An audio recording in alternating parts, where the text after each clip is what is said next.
हेल्थवादी presents Bharat निर्माण conclave 2026।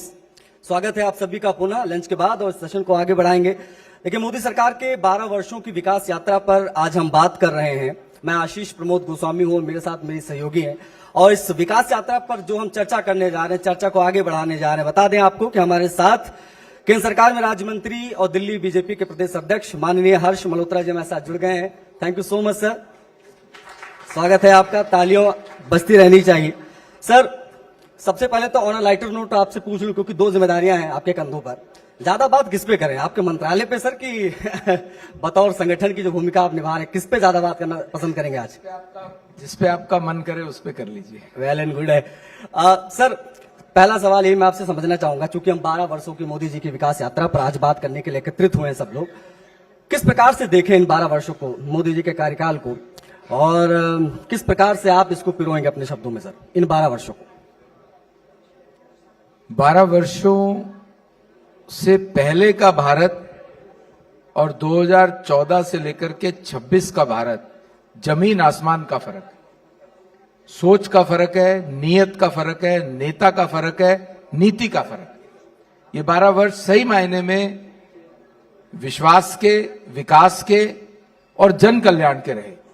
14 में जब नरेंद्र मोदी जी ने प्रधानमंत्री पद की शपथ ली थी, तभी एक लाइन में उन्होंने अपना रोड मैप बता दिया था कि मेरी ये सरकार गरीबों को समर्पित सरकार है।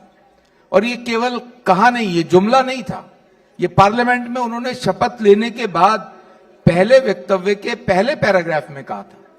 और उसके लिए उन्होंने 200 से अधिक जन कल्याण की योजनाएं बनाई। न केवल बनाई बल्कि उनको मूर्त रूप दिया, उसको इंप्लीमेंट किया, उसको मॉनिटर किया। और उसके कारण से जो जुमला 2014 से पहले की सरकारें अक्सर कहा करती थी, गरीबी हटाओ, तब सिर्फ गरीब हटे थे। इस बार सही मायने में 12 वर्षों में गरीबी हटी है।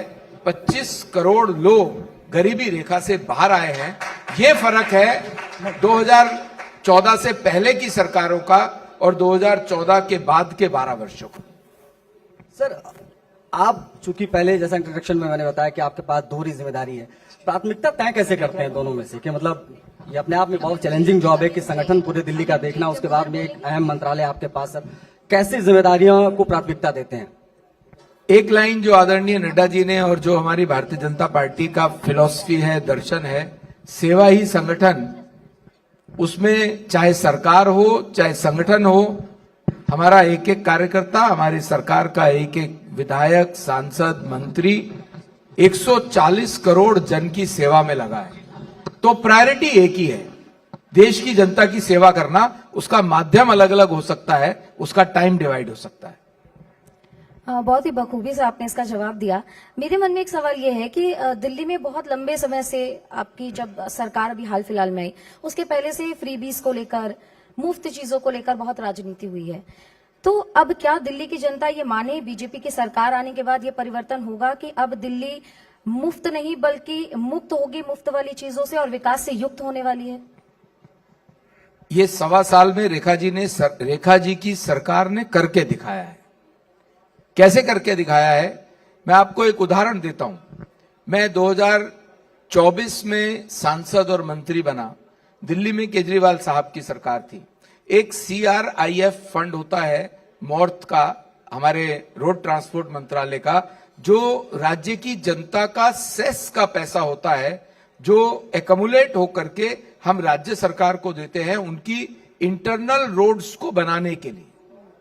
केजरीवाल साहब को लगातार बात करने के बाद, स्वयं नितिन गडकरी जी ने फोन करने के बाद, उन्होंने दिल्ली की उन रोड्स का रोड मैप नहीं दिया। लगभग 1000 करोड़ रुपया दिल्ली की जनता के विकास के लिए केंद्र की सरकार, हमारा रोड ट्रांसपोर्ट मंत्रालय दिल्ली की सरकार को देना चाहता था, उन्होंने नहीं दिया। उन्होंने उसके प्रोजेक्ट्स नहीं दिए।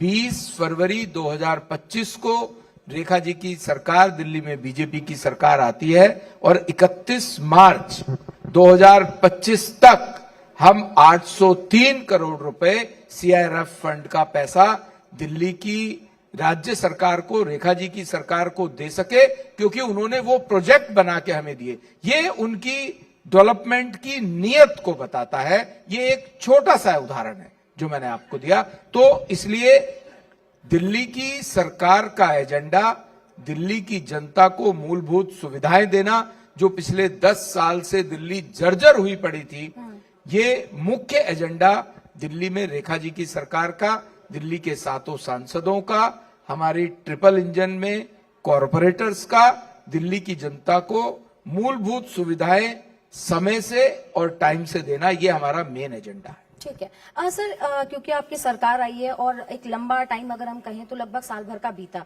इस बीच में दिल्ली की जनता क्या एक्सपेक्ट करे कि बीजेपी की सरकार आने के बाद कब उनको ये फील होगा कि अब एक्चुअल में परिवर्तन हो रहा है? क्योंकि सड़क परिवहन राज्य मंत्री भी हैं, तो ऐसे में कई ऐसी सड़कें हैं जहां पर अभी भी ट्रैफिक जाम है, चीजें अभी भी दुरुस्त नहीं है, उसको आप कैसे जो है ठीक करेंगे और दिल्ली की जनता को अब एक बात पे भरोसा होगा कि अब इतना समय लगेगा लेकिन परिवर्तन जो है हमें दिखेगा? मैं आपके माध्यम से दिल्ली की जनता को दिल्ली के 4 मेजर रोड इंफ्रास्ट्रक्चर प्रोजेक्ट्स पे ले जाना चाहता हूं। इंदिरा गांधी इंटरनेशनल के पास द्वारका एक्सप्रेसवे बन के तैयार है, दिल्ली की जनता को मिला है केंद्र सरकार के द्वारा।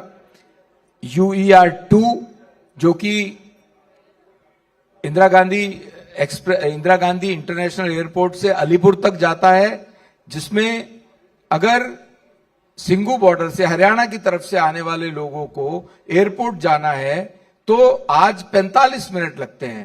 पहले जब UER-2 नहीं था तो उन्हें मुकरबा चौक, पीरागढ़ी, रोहिणी होते हुए, धौला कुआं होते हुए 2-2.25 घंटे में आना पड़ता था। आज वो केवल 40 मिनट में आ पाते हैं। अभी दिल्ली देहरादून एक्सप्रेसवे बनके तैयार हुआ है, उसमें दिल्ली से देहरादून जाने में केवल 2.25 घंटे, 2.5 घंटे का समय लगता है। पहले 4-4.5 घंटे लगा करते थे। दिल्ली मेरठ एक्सप्रेसवे, निजामुद्दीन से मेरठ पहुंचने में 45 मिनट, 1 घंटे का समय अब लगता है, पहले 2, 2.5-3 घंटे लगते थे। इवन मैं दिल्ली की ही बात करूं तो सराय काले खां से गाजीपुर का जो चौराहा, दिल्ली का जो एंट्री है, आज 10 मिनट लगते हैं, 45 मिनट का समय लगा करता था। इसके अलावा रेखा जी की सरकार आने के बाद एक बड़ा बदल आया। रेखा जी की सरकार और हमारी मोदी जी की सरकार, हम लोग एक पेज पे काम कर रहे हैं। उसका फायदा ये हुआ है कि दिल्ली के अंदर 40,000 करोड़ के प्रोजेक्ट्स को हमने गो थ्रू किया है और वो दिल्ली के डीकंजेशन बड़े प्लान का हिस्सा बने हैं। इसका एक उदाहरण अभी देता हूं।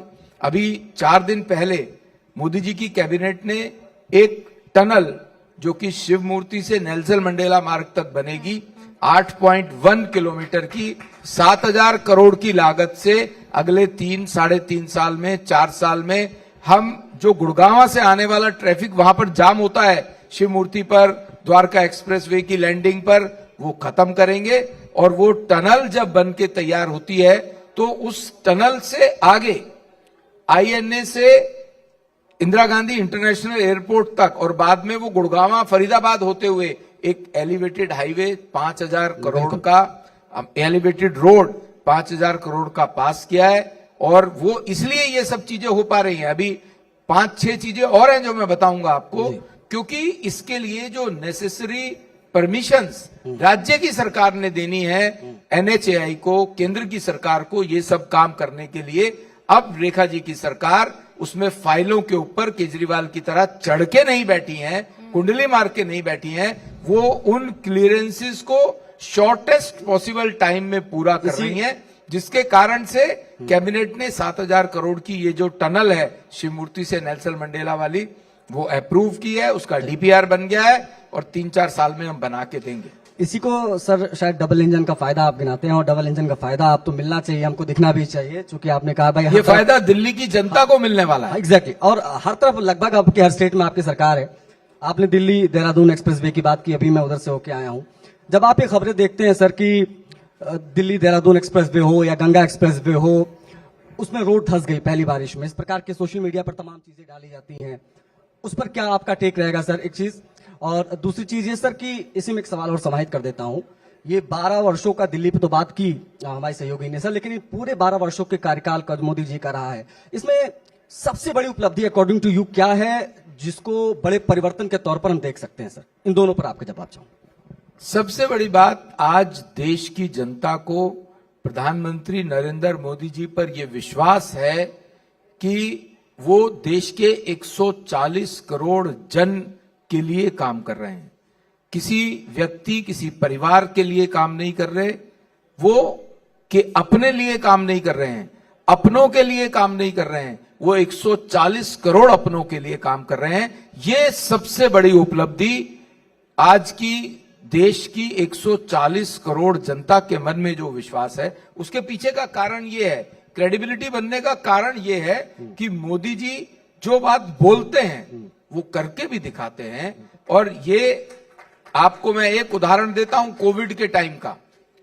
कोविड के समय में पूरा विश्व थर-थर कांप रहा था और हमारे देश में भी वैक्सीन नहीं थी, पर प्रधानमंत्री जी ने यह निश्चय किया, देश के सब साइंटिस्ट, बड़ी कंपनीज, प्राइवेट प्लेयर्स, पूरा सरकार इस बात पे लगी मोदी जी के आदेश पर कि हमें देश में अपनी वैक्सीन बनानी है।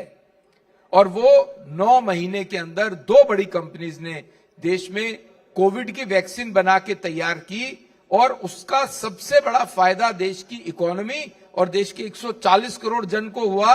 कैसे हुआ कि 220 करोड़ डोज, 140 करोड़ लोगों को, जितने लोग यहां बैठे हैं या जो बात सुन रहे हैं, सबको 2-2, 3-3 डोजेज लगी हैं, मुफ्त में लगी हैं। अगर ये वैक्सीन देश में नहीं बनती तो इसकी कॉस्ट 20,000 रुपए एक इंजेक्शन की कॉस्ट थी। एक परिवार को 4 जन है तो सबको 3-3 इंजेक्शंस लगे हैं जी। तो आप सोचिए 3-4 लाख रुपए एक परिवार, गरीब आदमी तो मर ही जाता, मध्यम वर्गीय परिवार वाले भी कहां से लाते? प्रधानमंत्री जी ने यह सोचा, देश में वैक्सीन बनी, न केवल देश के 140 करोड़ लोगों को 220 करोड़ डोजेज लगी हैं, बल्कि 160 देशों को हमारी वैक्सीन वहां पहुंचाई गई, जो कि वैक्सीन मैत्री के नाम से मशहूर हुई, जिसका एक बड़ा कारण है कि आज पूरा विश्व कोई भी समस्या होती है, कोई भी बात होती है, वो प्रधानमंत्री जी की तरफ समाधान के तौर पे देखता है। ये बहुत बड़ी क्रेडिबिलिटी न केवल देश में, पूरे विश्व में भारत की बनी है, मोदी जी के कारण बनी। इंफ्रास्ट्रक्चर को लेकर जो मैंने से सवाल पूछा था, इंफ्रास्ट्रक्चर डेवलप तो बड़े पैमाने पर पूरे देश में हुआ है, सड़कों का जाल हम देखते हैं।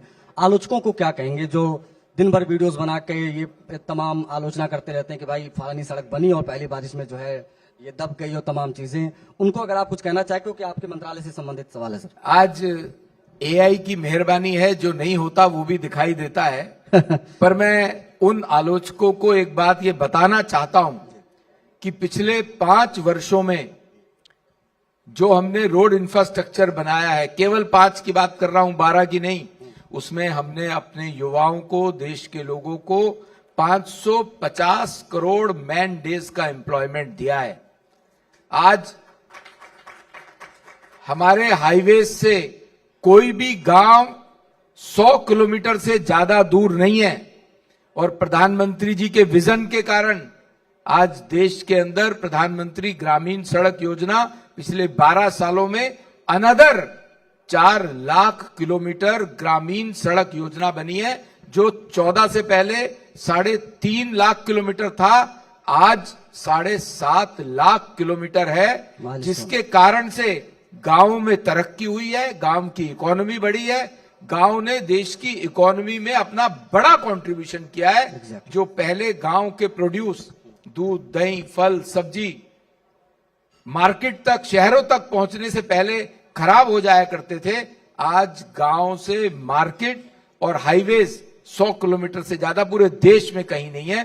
तो ये देश में जो fastest growing economy of India है, उसमें हमारे इन गांव की तरक्की का बहुत बड़ा रोल है, ग्रामीण सड़क योजना का बहुत बड़ा रोल है, हमारे 1,48,000 किलोमीटर के हाईवेज का बहुत बड़ा रोल है।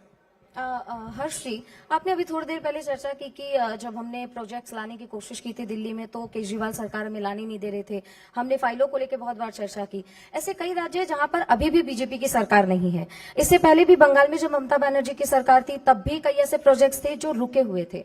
तो अब क्या जनता ये भी मान ले कि जब तक उस राज्य में बीजेपी की सरकार नहीं होगी, डबल इंजन की सरकार नहीं होगी, तब तक ये जो विपक्षी लोग हैं ये प्रोजेक्ट्स रोकते रहेंगे और उनको विकास के लिए राह देखना पड़ेगा? जनता बहुत समझदार है और इसी कारण से आज देश के 22 राज्यों में बीजेपी एनडीए की सरकार है। इसी कारण से तीसरी बार लगातार मोदी जी के ऊपर देश की जनता ने विश्वास किया है, क्योंकि उन्हें ये पता है मोदी जी जो कहते हैं वो करते हैं और वो केवल और केवल देश के 140 करोड़ जनता के लिए बिना किसी भेदभाव के, बिना किसी जाति धर्म समुदाय के भेदभाव के 140 करोड़ जन के लिए काम कर रहे हैं। आपने बंगाल की बात की, बंगाल सीमावर्ती इलाका है। केवल एक राज्य बंगाल ऐसा है जहां पर बॉर्डर पर फेंसिंग नहीं हो पाई, जिसके कारण से इन्फिल्ट्रेशन लगातार है, जिसके कारण से बांग्लादेशी जो देश के नागरिक नहीं है वो देश के अंदर घुसे चले आते हैं। आज अब बंगाल में बंगाल की जनता ने जो आशीर्वाद मोदी जी को, भारतीय जनता पार्टी को दिया है, मैं विश्वास करता हूं कि बंगाल में भी जल्दी ही बंगाल के बॉर्डर्स पर जो इंटरनेशनल बॉर्डर है आप इसको वहां आशीर्वाद कह रहे पर हैं? बंगाल के बॉर्डर पर भी फेंसिंग होगी और हमारे बॉर्डर सुरक्षित होंगे, हमारे देश की जनता सुरक्षित होगी। हर्ष जी, आप इसको आशीर्वाद कह रहे हैं, लेकिन विपक्ष तो कहता है आप लोग वोट चोरी कर रहे हैं और डाका डाल रहे हैं, उसके बाद आप लोगों की सरकार बन रही है हर राज्य में। अब कुछ तो कहना ही है उन्हें, अब उनको जनता ने नकारा है तो कोई ना कोई जवाब तो उन्हें देना पड़ेगा, क्योंकि अब वो ईवीएम पर तो दोषारोपण कर नहीं सकते, इसलिए वो उस राज्य की जनता पर दोषारोपण कर रहे हैं, उनके मैंडेट को मानने को तैयार नहीं। और ये उनकी पार्टी के अंदर की टूट फूट ने भी सिद्ध किया है। हर्ष जी, 2014 के भारत में और 2026 के भारत में क्या अंतर है? भारत में तो बहुत फर्क है। मैं आपको दिल्ली का फर्क बताता हूं, प्लीज, उससे समझ में आएगा कि ऐसे ही अन्य राज्यों में फर्क आया है। बिल्कुल। 2014 से लेकर के 26 तक और विशेष तौर से जो पिछला 1.25 साल और उससे ज्यादा का थोड़ा समय निकला है, इसमें मैंने कहा दिल्ली के डिकंजेशन प्लान को लेकर के मोदी जी की सरकार ने और रेखा जी की सरकार ने जो इंटीग्रेट किया है, 40,000 करोड़ की नई योजनाएं दिल्ली का पॉल्यूशन कम करने के लिए, दिल्ली में ट्रैफिक को कंजेशन खत्म करने के लिए जो योजनाएं हैं वो एक एक करके बताता हूं। दिल्ली में 3 बड़ी लाइफलाइन रोड्स हैं। दिल्ली में आश्रम से बदरपुर, फरीदाबाद हरियाणा जाने के लिए 1 घंटा लगता है आज। बिल्कुल। उसको एनएच ने वेस्ट किया है, मतलब केंद्र सरकार ने, हमारे मंत्रालय ने उसको अपने अंतर्गत लिया है। जो पहले मथुरा रोड हुआ करती थी, अब वो दोबारा से एनएच हो गया है। वहां पर हमने डीपीआर तैयार की है, 3 फ्लाईओवर्स के माध्यम से उसको सिग्नल फ्री करके 15 मिनट में आश्रम से बदरपुर जाने का रास्ता हम 3 साल में दिल्ली की जनता को देंगे। सिमिलरली पंजाबी बाग से टीकरी बॉर्डर जो पीरागढ़ी से होकर के जाता है, वो 1.5 घंटा लगता है आज। पीरागढ़ी पर जाम रहता है, मुंडका पे जाम है, पूरा इंडस्ट्रियल एरिया जाम में रहता है। उसको भी एनएच ने वेस्ट किया है, हमने, केंद्र सरकार ने उसको अपने जिम्मे लिया है। दिल्ली की सरकार की परमिशन के कारण ये संभव हो पाया, जो पहले केजरीवाल साहब नहीं देते थे। अब वहां भी एक 8 किलोमीटर का एलिवेटेड रोड बना के और सिग्नल फ्री करके 20-25 मिनट में पंजाबी बाग से टीकरी बॉर्डर का रास्ता साफ कर रहे हैं। सिमिलरली महरौली गुड़गांवा, आप देखते हैं कि गुड़गांवा में आवागमन दिल्ली से गुड़गांवा, गुड़गांवा से दिल्ली, हमारे यंगस्टर्स अपना काम करने, नौकरी करने, अपना व्यवसाय करने जाते हैं। तो महरौली गुड़गांवा रोड पे भी जो कंजेशन है उसको फ्लाईओवर्स और सिग्नल फ्री करने के माध्यम से हम जो 1 घंटा अब लगता है 15-20 मिनट में उस रास्ते को पार करेंगे। ये 3 बड़े प्रोजेक्ट्स मैंने आपको बताए। बहुत बड़ी उपलब्धि है सर, अगर ये हो गया तो। रेखा जी की हो गया नहीं, इसकी डीपीआर शुरू हो गई, इसका प्रोजेक्ट हमने प्रारंभ कर दी। ये हम 3-4 साल के अंदर अंदर दिल्ली की जनता को देंगे। ये इसलिए हो पाया कि दिल्ली में बीजेपी की, रेखा जी की सरकार आती है, तो इसके लिए जो नेसेसरी परमिशन चाहिए, यूटिलिटी शिफ्टिंग की, फॉरेस्ट की, दूसरी परमिशन चाहिए वो रेखा जी की सरकार ने तुरंत दी है, जिसके कारण से केंद्र सरकार रोड ट्रांसपोर्ट मंत्रालय, जिसका कार्यभार मेरे पर भी है एमओएस के नाते, हम इस काम को करना प्रारंभ कर रहे हैं। एक बहुत बड़ा जाम कालंदी कुंज वाले चौराहे पर लगता है, 6 राहें हैं, वहां मेट्रो भी आती है, समता विहार से भी आते हैं, मदनपुर खादर भी है, नोएडा भी है, मयूर विहार भी आता है। उसको भी हम जैसे एम्स का चौराहा सिग्नल फ्री किया है, सिमिलर तर्ज पर हम 650 करोड़ के माध्यम से उस पर भी NHAI मतलब हमारा मंत्रालय रोड ट्रांसपोर्ट उसको सिग्नल फ्री करने जा रहा है, जाम मुक्त करने जा रहा है। ये अपने आप में बड़ी चीज है सर। ये आपने कालिंदी कुंज की बात, क्योंकि हम मुंबई एक्सप्रेस वे भी अपन उधर से ही पकड़ते हैं। लेकिन एक मुंबई एक्सप्रेस वे से मुझे ध्यान में आया, काम इतने हैं कि ज्यादा काम है तो कई बार विस्मृत भी हो जाते हैं। दिल्ली से मुंबई एक्सप्रेस वे आज हम 33-34 घंटे में पहुंचते हैं, पुराने जयपुर वाले रास्ते से जाते हैं तो वो अब जो दिल्ली मुंबई एक्सप्रेस वे जो दिल्ली से कोटा तक बन के तैयार हो गया है, जयपुर जाना हो तो 3.5 घंटे में आज हम पहुंचते हैं दिल्ली मुंबई एक्सप्रेस वे से। जब ये 1 लाख करोड़ से बनने के बाद दिल्ली मुंबई एक्सप्रेस वे तैयार हो जाएगा, हम दिल्ली से मुंबई 12 घंटे में पहुंचेंगे। और इसकी एक बड़ी उपलब्धि जो मयूर विहार जहां DND फ्लाईओवर जहां हम समाप्त करते हैं, वहां से एक दिल्ली मुंबई एक्सप्रेस वे को टच करने के लिए आवश्यकता है, हमने उसको बना दिया है। वो कुछ ही समय में दिल्ली की जनता के लिए शुरू होगा और वहां से दिल्ली मुंबई एक्सप्रेसवे वहां से भी शुरू होगा। वहां से सीधा सोना जाने के लिए फरीदाबाद होते हुए 40-45 मिनट में सोना, और सोना से दिल्ली मुंबई एक्सप्रेसवे प्रारंभ हो रहा है। सिमिलरली जो हमारा एक बड़ा माइलस्टोन प्रोजेक्ट है जो कि पंजाब में रुका है, केजरीवाल की सरकार के कारण रुका है, अमृतसर कटरा दिल्ली एक्सप्रेसवे हमारा हरियाणा में बनके तैयार है, जम्मू कश्मीर में बनके तैयार है, पर पंजाब के अंदर उनकी नेसेसरी परमिशंस के कारण वो परमिशन में डिले करते हैं, देते नहीं है और बहुत सी समस्याएं पैदा करते हैं। वो वहां रुका है और जब वो बनके तैयार होगा अगले 1-1.5 साल में, केजरीवाल की सरकार तब तक चली जाएगी तो हम 6 महीने में ही बना के तैयार करके देंगे। तो दिल्ली से कटरा हम 7 घंटे में दिल्ली वालों को कटरा तक माता वैष्णो देवी के दर्शन करवाएंगे। इसको कॉन्फिडेंस माने आपका कि ओवर कॉन्फिडेंस माने? नहीं, ये देश की जनता की आवाज है। ये देश की जनता की आवाज है। देश की जनता ने बेईमानों को, भ्रष्टाचारियों को, निकम्मों को उस राज्य की सरकार के नाते निकाल के बाहर किया है। दिल्ली में से बाहर किया, वेस्ट बंगाल से बाहर किया है, असम में फिर हम तीसरी बार आए। एक मैं तो पर्सनली आपको एक धन्यवाद देना चाहूंगा सर, क्योंकि मैं उत्तर प्रदेश से आता हूं, मेरा जिला सिद्धार्थनगर है। एक हाईवे पे भूमिगत ग्रहण वगैरह शुरू हो गया शामली से गोरखपुर, और ये इसकी बड़ी प्रशंसा हमारी तरफ हो रही है कि इसकी बहुत आवश्यकता थी, क्योंकि उस लाइन में ना सर तमाम पिछड़े जिले जहां तक कोई रीच नहीं का मतलब दिल्ली से गोरखपुर। एग्जैक्टली दिल्ली से शामली जाना है तो आपके पास हमने दिल्ली देहरादून एक्सप्रेसवे दे दिया है आपको। तो ये अपने आप में बड़ी उपलब्धि है, इसके लिए विशेष आभार और सर। आशीष आपने एक चीज और नोटिस किया होगा, सर ने बात करते करते पंजाब का जिक्र भी कर दिया है, और बिल्कुल सर मतलब आप एकदम कंफर्म है कि आप पंजाब जीत रहे हैं। हम कॉन्फिडेंट है कि इस बार पंजाब में भी भारतीय जनता पार्टी की या एनडीए की सरकार बनेगी। सर एक चीज, क्योंकि मुझे लगता है यहाँ पे बहुत लोग हैं जो अपने डेली शेड्यूल में बहुत बिजी रहते हैं, आपके पास बहुत सारा काम है, मंत्रालय है आपके पास, आप प्रदेश अध्यक्ष भी हैं, आप सारे काम को मैनेज करते हुए खुद को फिट कैसे रखते हैं? मुझे लगता है कि यहाँ जो लोग बैठे हैं और जो दर्शक हमें सुन रहे हैं उनके लिए थोड़ा सा है ना काम आने वाला है ये। भगवान की कृपा है, उनसे जो एनर्जी मिलती है, अपने शीर्ष नेतृत्व को देख के जो एनर्जी मिलती है, तो 24 घंटे में से अगर हमें 24 घंटे भी काम करना होता है तो जो ड्राइविंग फोर्स है वो देश की जनता की सेवा है, जिसके कारण से कभी थकावट महसूस नहीं होती है। आर्टिकल 370, राम मंदिर, 3 तलाक, अगर हम वैचारिक चीजों की बात करें तो इस क्षेत्र में सबसे बड़ी उपलब्धि आपके हिसाब से क्या रही?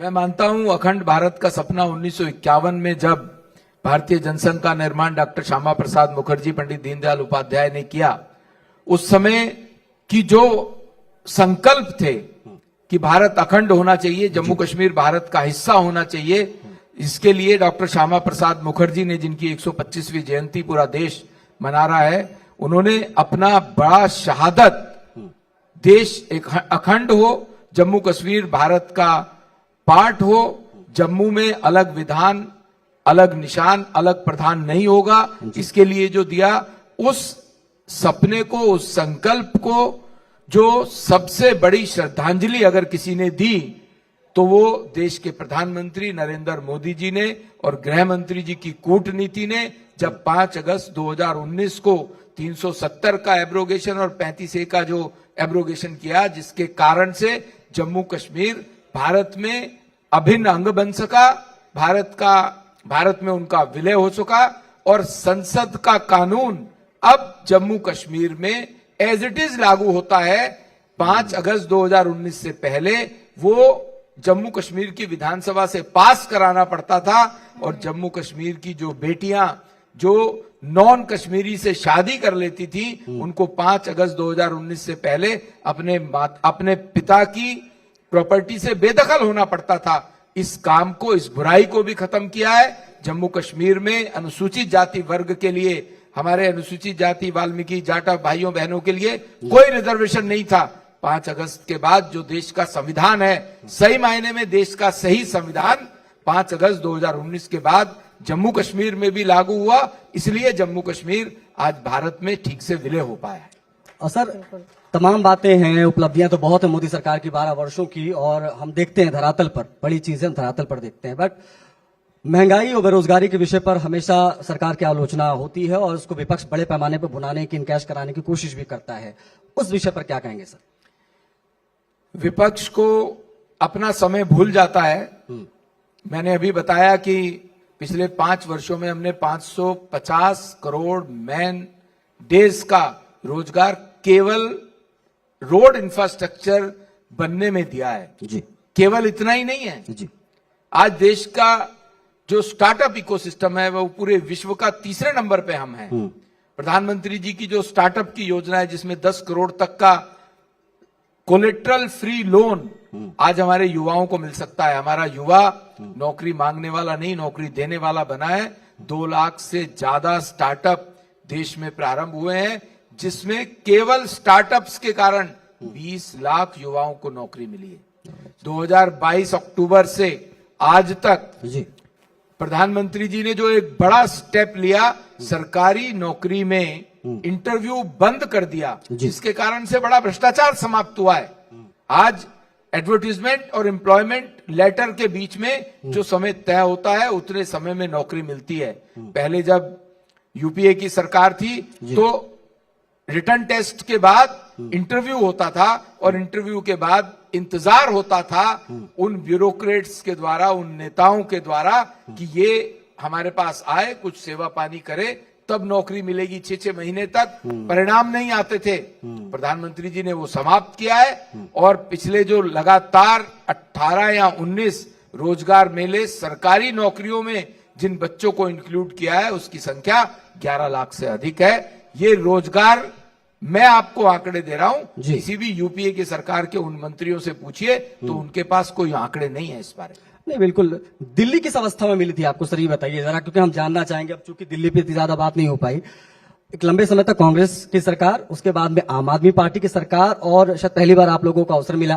किस प्रकार से? पहली बार नहीं, दूसरी बार अवसर मिला, तो किस प्रकार से देखें और किस अवस्था में आपको दिल्ली मिली थी और अभी क्या चैलेंजेस आप और देख रहे हैं? दिल्ली की अवस्था बताता हूं आपको। 1.25 साल पहले, 1.5 साल पहले आप दिल्ली में एंटर करेंगे तो आपको कूड़े के बड़े बड़े पहाड़ दिखाई देते थे।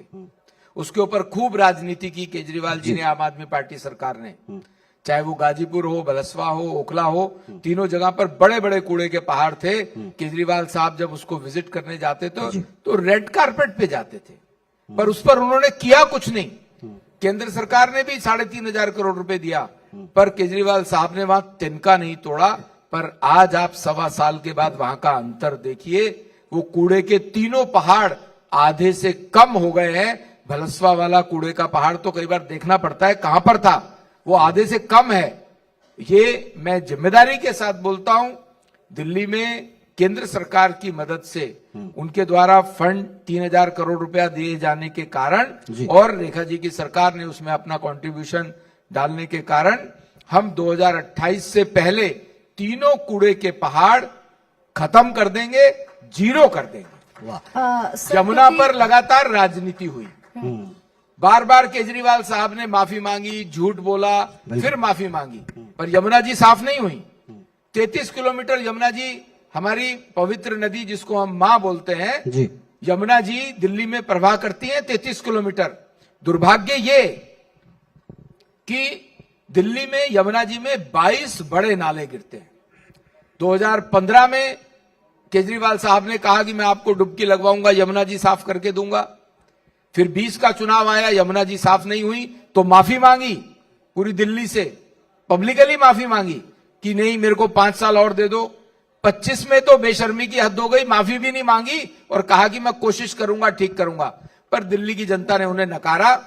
हमने जो वायदा 2025 के चुनाव से पहले भारतीय जनता पार्टी के रूप में दिल्ली की जनता से किया कि हम यमुना जी साफ करके देंगे, तो उस वायदे के लिए हमने काम करना प्रारंभ किया है।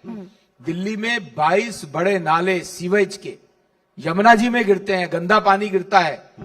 उसको प्लान करने के लिए उन 22 नालों के मुहानों पर 22 सीवेज ट्रीटमेंट प्लांट प्लान किए हैं। उनकी डीपीआरस का काम चालू है। उसपे केंद्र ने भी 3000 करोड़ रुपए फंड किए हैं और दिल्ली की सरकार ने भी उसमें अपना 1800 करोड़ रुपए ऐड किए हैं। और मैं जिम्मेदारी से कह सकता हूं, क्योंकि हमारे पास रोड मैप है, हमारे पास प्लान है कि हमें क्या करना है और हमने उसको इंप्लीमेंट करना शुरू किया है। तो 2029-30 से पहले हम दिल्ली वालों को स्वच्छ, निर्मल, साफ यमुना जी करके देंगे।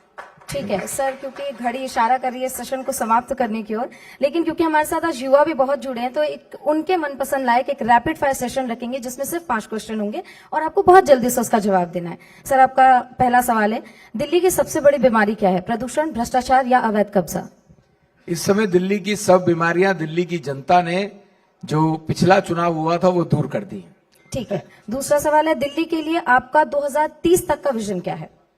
स्वच्छ दिल्ली, साफ दिल्ली, जाम मुक्त दिल्ली, पॉल्यूशन रहित दिल्ली। मुफ्तखोरी बनाम विकास, आपका सीधा जवाब इस पर क्या होगा? विकास। ठीक है। अवैध घुसपैठियों पर भाजपा की नीति? कड़ा प्रहार। यमुना के लिए आपका संकल्प? 2029 से पहले दिल्ली को स्वच्छ, निर्मल, साफ यमुना देना। अरविंद केजरीवाल की विदाई के पीछे का मुख्य कारण उनका विक्टिम कार्ड या झूठे वादे? उनका भ्रष्टाचार। Okay, thank you so much sir. अर्जी आपने समय दिया, thank you so much Sudarshan news channel पे आने के लिए सर। मैं चाहूंगा सर एक बार प्लीज नर्मदा डॉक्टर सुरेश चौहान के सर प्लीज आइए और सम्मानित करेंगे हर्ष सर को।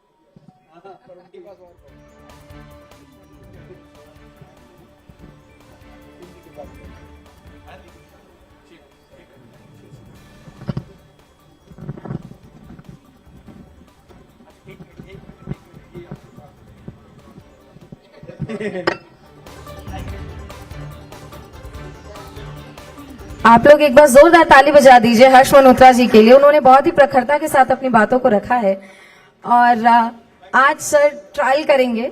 सर, हर जी के तरफ देखकर आपको स्वास्थ्य वाला संदेश तो गया ही होगा। और दिल्ली में रहकर दिल्ली वाले खाने पीने के मामले में कैसे होते सबको पता है फिर भी फिट रहना तो एक कला है। हमने हेल्थवादी एक प्रोडक्ट शुरू किया है, स्टार्टअप शुरू किया है। जैसे हम हिंदूवादी है, राष्ट्रवादी, वैसे हम हेल्थवादी भी है। तो उसमें घर घर जाकर जैसे एलोपैथी का टेस्ट होता है, वैसे स्वास्थ्य सैनिक की घोषणा थोड़ी देर पहले आयुष मंत्री के माध्यम से हुई है। एक और प्रोडक्ट लाया है जो मैंने अपना 18 किलो वजन कम किया और डायबिटिक रिवर्स किया बिना एलोपैथिक दवाई।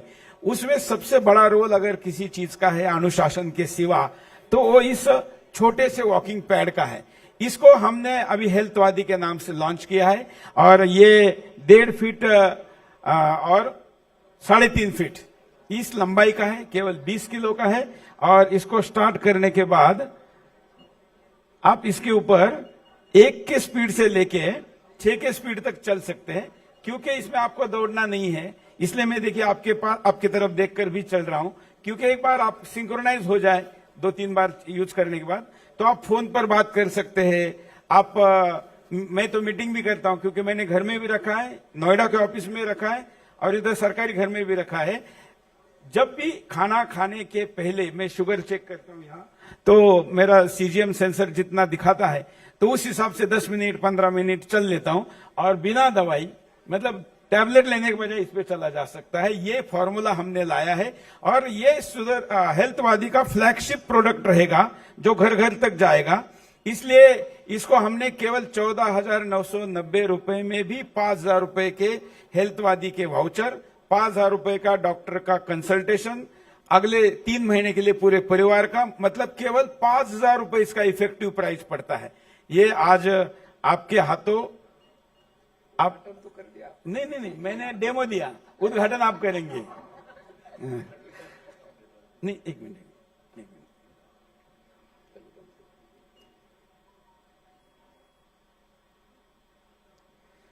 वो शबरी ने जैसे बेर खा के देखा था ना, ठीक है कि नहीं, वैसे आपके पैर चलाने के पहले चेक करके दिया। ये स्टार्ट वाला। अब जब इस चालेगा तब आप पैर रखिए। हाँ, आप रखिए। हाँ, अब इसका थोड़ा स्पीड बढ़ाइए, पीछे मत जाइए। हाँ, इसका एक मिनट, ये है ना, ये वाला, आगे वाला, ये तो रुक गया। नहीं, आगे प्लस। मेरा वजन ज्यादा तो नहीं। एक बार उतरना पड़ेगा। आपका राजनीतिक वजन ज्यादा है, शरीर का कम है। मुझे दीजिए थोड़ा सा। हाँ,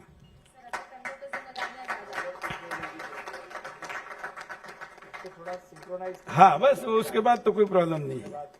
अब हाँ, अब देखिए। अच्छा प्रोडक्ट है आपका। मैं भी मंगाता हूँ।